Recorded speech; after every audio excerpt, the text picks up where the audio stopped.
In 1795, a cartographer in Amsterdam printed a map showing a civilization larger than Russia occupying the center of Asia. 3 years later, that civilization stopped appearing on maps entirely. Not because explorers proved it didn't exist, not because a war erased it. It simply stopped being printed. And the map from 1795 is sitting in the David Rumsey collection right now, fully digitized, free to access, with the word Tartaria printed in block letters across 12 million square kilometers of land. That is not a theory. That is a catalog document.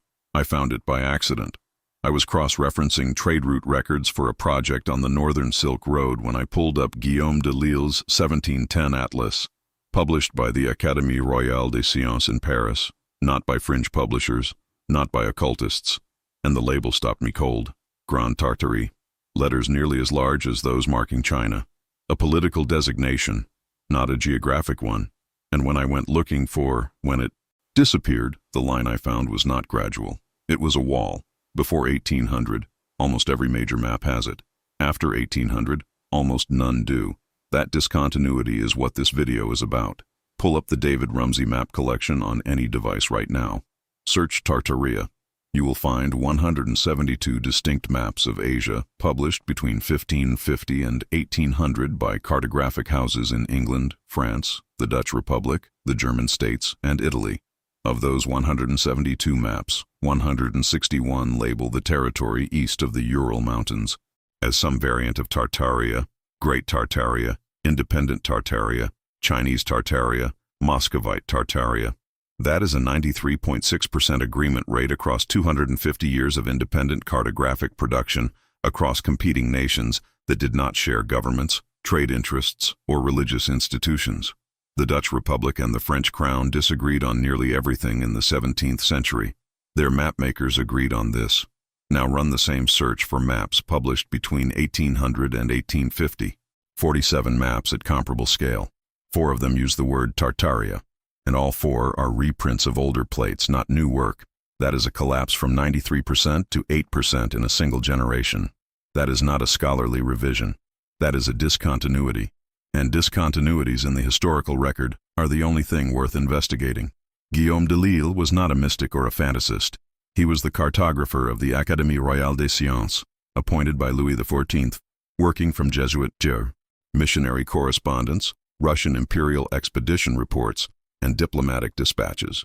His 1710 rendering of Asia is considered a landmark of early scientific cartography. And across that map, in measured authoritative letters, he printed Grand Tartarie over a landmass that today contains Kazakhstan, Siberia, Mongolia, and parts of Manchuria, combined, roughly the size of the African continent. The Theatrum Orbis Terrarum, published by Abraham Ortelius in 1570, the first modern world. Atlas, used by scholars and statesmen across Europe for decades, has it. Herman Moll's 1736 London Atlas has it. The Ottens firm in Amsterdam, 1745, labels it in 3 subdivisions. Homan Ayers in Nuremberg, 1739, 4 subdivisions with internal borders. These are not shared sources copying each other's errors. These are independent publishing houses working from independent source networks, arriving at the same political geography across 2 centuries. Here is where the standard academic explanation enters, and here is where it starts to strain. The accepted answer is that Tartaria was always a cartographic catch-all, a European placeholder for territory that was poorly understood, filled in as Russian and Chinese expansion brought actual administrative data. As better information arrived, the fantasy label was replaced by accurate political geography. This is the argument made in the historiography of cartography, including J.B. Harley's foundational work, The New Nature of Maps, published by Johns Hopkins University Press. It is a coherent argument. It also has a specific problem.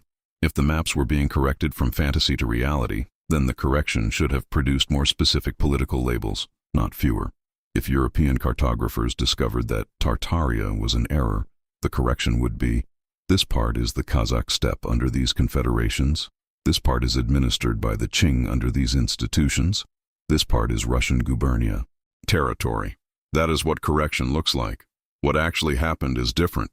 The territory previously labeled Tartaria was reclassified as administratively continuous with Russia or China, implicitly vacant, a hinterland absorbed rather than a polity replaced. The encyclopedias shifted from describing Tartaria as a political entity to describing it as a region that had never quite been one. That is not correction. That is retroactive erasure of the political category itself. The number that makes this concrete is in the Encyclopaedia Britannica, 3rd edition, 1795. The edition published the same year that Amsterdam map was printed. The entry for Tartary runs 4,200 words. It describes governance structures, tribute systems, military organization, and the geographic extent of several distinct Tartar political entities. By the 4th edition, 1810, the same entry has been reduced to under 1,000 words and is framed in the past tense throughout. In 15 years, a 4,200-word entry describing a living political geography became a 900-word obituary. The timing of that editorial collapse maps onto specific military and political events. In 1755, the Qianlong Emperor launched a campaign against the Dzungar Khanate, the last major independent steppe polity, controlling approximately 4 million square kilometers in what is now Western China and Kazakhstan. The historian Peter Perdue, in China Marches West, published by Harvard University Press in 2005, documents what followed. Between 1755 and 1758, Qing armies killed an estimated 600,000 to 800,000 people. The survivors were scattered. The Dzungar Khanate, which had maintained formal diplomatic relations with the Russian Empire and received Jesuit missionaries at its court, ceased to exist as a political entity in 3 years. The territory became Xinjiang, the new frontier, administered directly, named as acquisition, the prior political structure legally voided. Now look at the cartographic timeline. Again, the Dzungar Khanate appears on European maps throughout the first half of the 18th century, sometimes as part of independent Tartaria, sometimes labeled separately. After 1758, it disappears from maps as a political unit. The broader label Tartaria continues for another 40 years, but it is increasingly hollowed out. The subdivisions stop being labeled, the internal distinctions collapse, and by 1800, the term itself is gone. The paper trail for this transition runs through a specific archive, and this is where the record gets genuinely strange. In 1722, Peter the Great sent a diplomat named Ivan Unkovsky to negotiate with Tsewang Rabtan, ruler of the Dzungar Khanate, at his court. Unkovsky's journals survive in the Russian State Historical Archive in St. Petersburg, Fond 1265. They describe a functioning court, diplomatic protocol, a treasury, a military command structure, a legal apparatus. Tsewang Rabtan received a Russian imperial envoy as an approximate equal. His territory was larger than Western Europe. He maintained simultaneous diplomatic relationships with the Tibetan religious establishment, the Russian Empire, and the Qing. By every operational definition, a 17th century European diplomat would have recognized this was a state. 33 years after that diplomatic meeting, it was destroyed, and within 50 years of its destruction, the cartographic language that had acknowledged its existence and the existence of the broader political world it belonged to was retired from publication. The mechanism does not require coordination. It requires only aligned interests. The Russian Empire, formalizing its Eastern administrative structure through a series of legal reforms codified in the Polnoye Sobranie Zakonov, the complete collection of laws, still accessible in Russian legal archives, redefined Siberia as integral Russian territory rather than administered frontier. That legal reclassification made the old cartographic terminology not just imprecise, but politically inconvenient. The Qing had made the same move militarily a generation earlier. European cartographic publishers, by 1800, were increasingly dependent on state-sponsored geographic institutions, the Dépôt de la Guerre in France, the Ordnance Survey in Britain, for authoritative source data. Those institutions worked from diplomatic channels, and the governments those channels connected to had already decided what the territory was called. The word Tartaria had no constituency left, not because it had been disproved, because the entities that would have insisted on it had been destroyed or absorbed. This is where the archive offers no clean answer, only a colder room and a shorter paper trail. The Russian state archives covering the administrative absorption of the steppe between 1750 and 1820 remain, in large part, either uncatalogued or inaccessible to independent researchers outside specific institutional arrangements. This is not an accusation. Archives are vast, understaffed, and the logistical barriers to accessing St. Petersburg holdings have not decreased in recent years.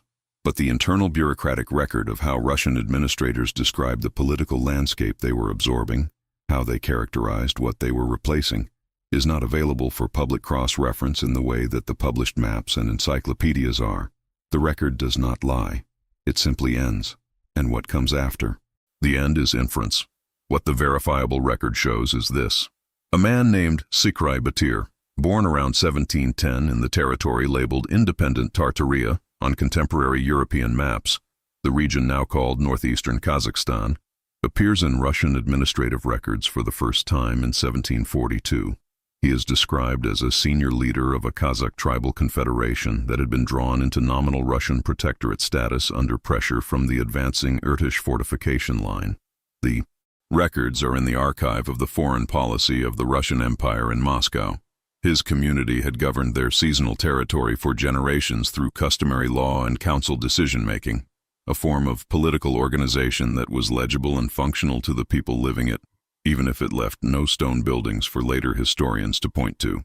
Between 1742 and 1760, the documents show escalating disputes between his confederation and Russian settler communities moving into their seasonal grazing territory. The fortification line advanced. The disputes were resolved administratively, in categories that had no room for the kind of sovereignty his community had exercised. By 1762, Sikrai Batir appears in the records as deceased, cause not given. His community is listed in subsequent documents only as a subject population. The land they had used, mapped in their own seasonal knowledge, catalogued in their own institutional memory, was reassigned to colonial administrative categories that had no word for what it had been before. He never saw a European map. He would not have recognized the word Tartaria as a name for his home.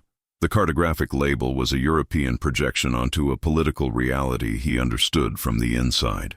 But the disappearance of that label tracks his disappearance from the record almost exactly.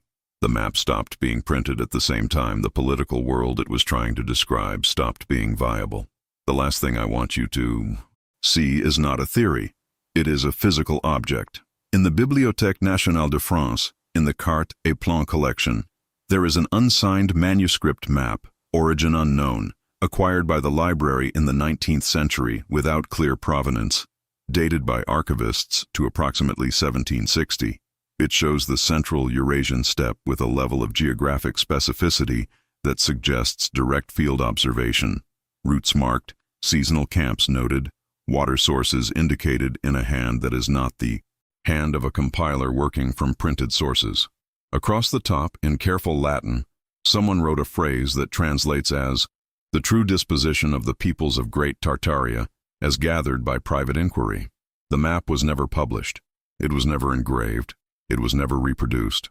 Someone carried it from the steppe to a library, and it has been on a shelf in Paris through the Napoleonic Wars, through the Great Game, through 2 world wars, through the Cold War, and it is there right now, catalogued, accessible, never quite part of the conversation that decided what those people and that land would be called. That map is what the erased record looks like in physical form.